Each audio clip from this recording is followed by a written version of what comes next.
Olá, está no ar o Administração em Debate, um programa do Conselho Regional de Administração do Rio de Janeiro.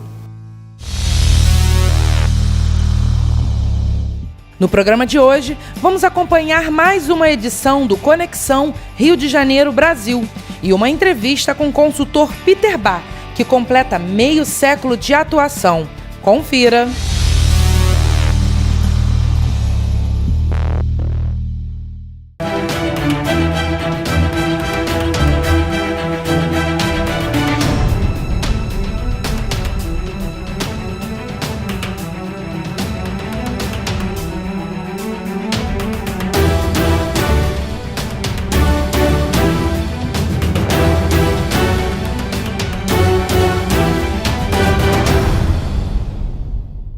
Olá, você que acompanha a programação da rádio e da TV CRA-RJ, seja muito bem-vindo a mais um Conexão Rio de Janeiro Brasil. E hoje nós vamos conversar com o presidente do CRA da Bahia, Roberto Ibrahim. Roberto Ibrahim, seja muito bem-vindo ao nosso programa. Boa tarde a todos os nossos ouvintes e teleouvintes também. Estamos aqui à disposição de vocês para respondermos os questionamentos e as perguntas do que se deve realizar como eventos importantes que devem acontecer na Bahia em termos nacionais, e isso se torna relevante para todos nós do nosso sistema CFA-CRAs. Perfeito. Estou à sua disposição. Perfeito. A ideia do programa é justamente essa, trazer aquilo que os conselhos estão fazendo em todo o Brasil, trazer a conhecimento de todos os administradores. E, Roberto, nós vamos falar sobre a questão do Café com Palestra, que é um programa idealizado por vocês. Como surgiu a ideia desse tipo de programação?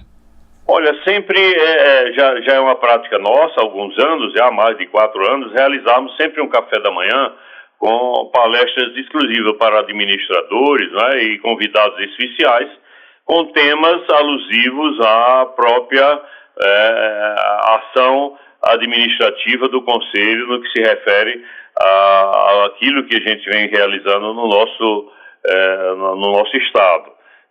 O tema desse último café da manhã será justamente a legislação ambiental voltada para administradores.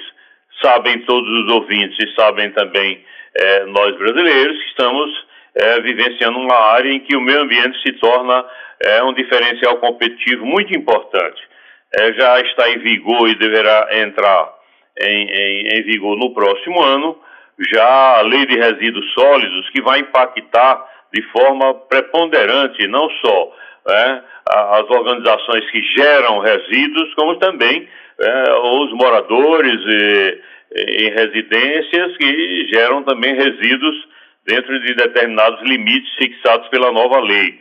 E também no que se refere aos estados e municípios que devem obedecer ao problema de deposição de resíduos em aterros sanitários previamente liberados para que não ocasionem impactos ambientais, não só no meio ambiente natural, como também no subsolo. Isso se torna relevante. Essa lei não foi prorrogada, como estava esperando alguns administradores municipais, mas se trata de algo relevante. Portanto, a gente está se antecipando para a conscientização não só da nossa comunidade de profissionais, mas também administradores que trabalham em área pública de municípios, não é? E que provavelmente vai ser um novo campo de atuação para nós administradores gerenciarmos essa parte de impactos ambientais provocados, não é?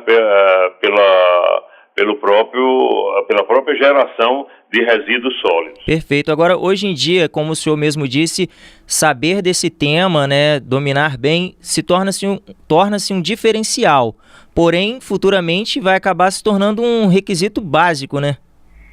Não tenha dúvida. Isso aí, o problema de impacto ambiental hoje já está, por exigência da própria lei, nenhuma intervenção viária ou residencial, ou algo que venha impactar o meio ambiente poderá ser executado sem antes os interessados, as entidades apresentarem os relatórios de impacto ambientais para serem estudados justamente pela Comissão Municipal de Meio Ambiente para os municípios que têm as comissões municipais de meio ambiente e também para as outras regiões do estado pela Comissão Estadual de Meio Ambiente. Portanto, um mero posto de gasolina, por exemplo, hoje para ser instalado, previamente tem de submeter-se a um relatório de impacto ambiental para que possa ser liberada a sua implantação.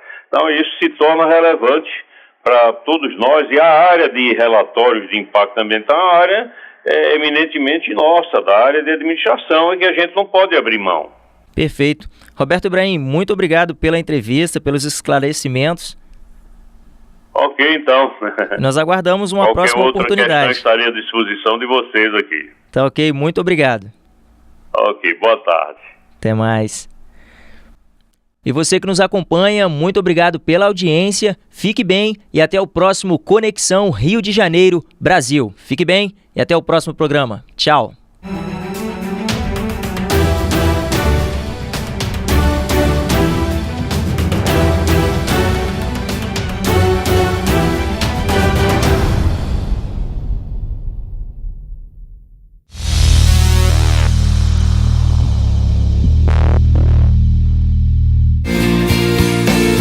Entre os dias 18 e 20 de maio, o maior evento de administração do mundo volta ao Rio de Janeiro, o 14º Fórum Internacional de Administração, com o tema 50 anos de transformação e o futuro da administração. Acesse o site www.fia2015.com.br e faça sua inscrição para o evento. Mobilize outros administradores para que a participação desses profissionais possa deixar a sua marca na discussão de temas de tanto interesse para a profissão.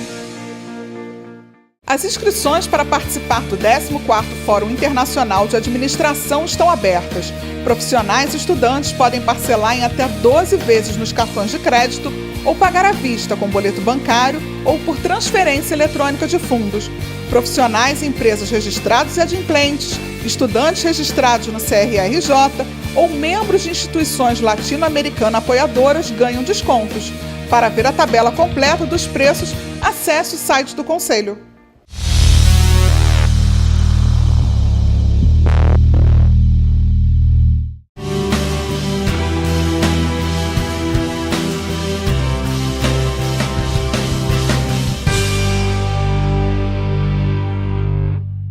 Olá, você que acompanha a programação da rádio e da TV CRA-RJ, bem como todas as ações do Conselho Regional de Administração do Rio de Janeiro. Seja muito bem-vindo a mais um programa e hoje nós vamos conversar com o consultor Peter Barth. É essa mesma pronúncia? Correto.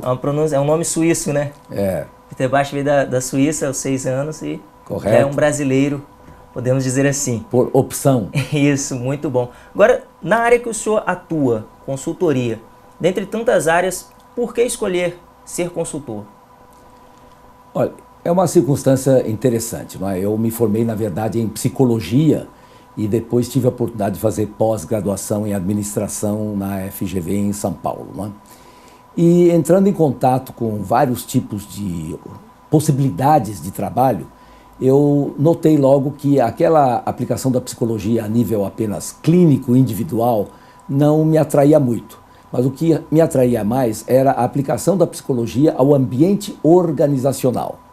Daí foi um passo para a administração, porque aí eu fiz um curso de pós-graduação em administração na FGV em São Paulo, e aí então, com uma compreensão melhor do mundo organizacional, eu passei a atuar nessa área, quer dizer, na área de desenvolvimento de liderança, que é o trabalho a que me dedico mais especificamente. Inclusive, o senhor deu aula de psicologia aplicada à administração por um tempo, né? Como foi essa experiência? Primeiro houve um concurso para professores, para a carreira de professores na EASP FGV, lá em São Paulo. E eu prestei o concurso e fui aceito, né? Ingressei e passei a conduzir cursos na área realmente de psicologia aplicada à administração, por exemplo, cursos com temática de liderança e dinâmica de grupos, mas também ligados à comunicação empresarial e outras áreas assim. Isso foram 3 anos em São Paulo. Depois eu me mudei para o Rio de Janeiro e aí tive a oportunidade depois de trabalhar com o pessoal da Escola Brasileira de Administração Pública, não é? E havia lá um instituto de pós-graduação em psicologia organizacional e eu tive a oportunidade durante 10 anos lecionar ali. Então, ao todo, 13 anos de trabalho acadêmico. É uma vida, né? Dá para aprender muito além de ensinar, né? Acho que o aprendizado é o que fica. Agora, sobre a área que o senhor decidiu focar, que é essa questão empresarial, mais na liderança, quais foram os principais desafios que o senhor acabou enfrentando nessa área? Essa é uma coisa muito desafiadora, muito interessante. Quer dizer, o meu interesse por liderança começou realmente muito cedo na minha vida. Quando eu, entre os 10 e 24 anos de idade, quer dizer, praticamente grande parte da minha juventude, eu fui escoteiro. Então eu comecei como escoteiro, depois fui promovido a monitor, depois a guia, depois a chefe e assim por diante. E aí foi meu primeiro contato com o tema liderança. E eu descobri uma coisa curiosa, assim, por experiência própria, de que quando o líder, o chefe, por exemplo, da tropa de escoteiros, era uma pessoa eficaz como líder, a tropa ia bem, os escoteiros se desenvolviam bastante, as atividades eram muito bem sucedidas. E quando o líder não tinha um desempenho tão eficaz, a tropa não funcionava bem, os escoteiros reclamavam, baixava a motivação, o pessoal saía. Então eu descobri a diferença que a liderança faz no dia a dia. Depois, quando me interessei pelo ambiente organizacional, vi que acontece exatamente a mesma coisa. Quando você está em presença de uma liderança eficaz, as coisas fluem bem, a comunicação é mais eficaz, aumenta a produtividade, as pessoas ficam mais satisfeitas, mais comprometidas, mais engajadas e os resultados são mais positivos. Quando a liderança não é eficaz, mesmo que haja pressão por resultados, você geralmente obtém resultados de curto prazo que não se sustentam no tempo. Enquanto, por exemplo, é exercida a pressão, as coisas funcionam. Cessa a pressão, as coisas param de funcionar. Como, em geral, nas organizações não queremos desempenho uma vez ou outra apenas, mas de uma forma mais sustentada, então aí é que a liderança vai fazer a grande diferença. Perfeito. Agora, falando sobre diferenças, né, trata-se muito a liderança hoje em dia como algo muito comum. As pessoas trabalham como se fosse qualquer coisa e às vezes não sabem do que estão falando. E aí pode se confundir gerenciar com liderar. Qual a diferença exata entre essas duas questões? Veja bem, gerenciar significa você exercer a sua função como gestor, não é? O chefe de um departamento, dentro da hierarquia de uma organização. Você tem objetivos que você deve perseguir, você tem recursos que você pode utilizar, quer dizer, tudo que, por exemplo, um administrador faz.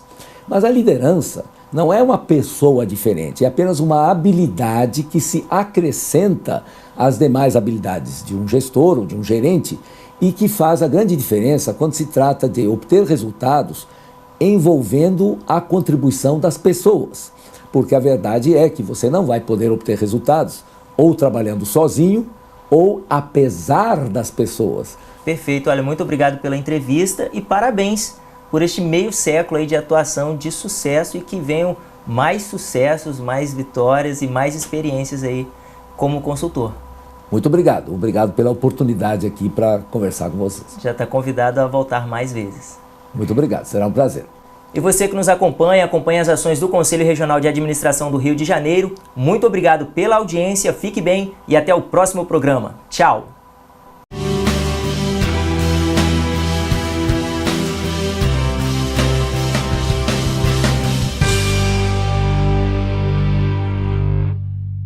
O Administração em Debate desta semana fica por aqui. Na próxima semana, um novo programa para você. Até lá!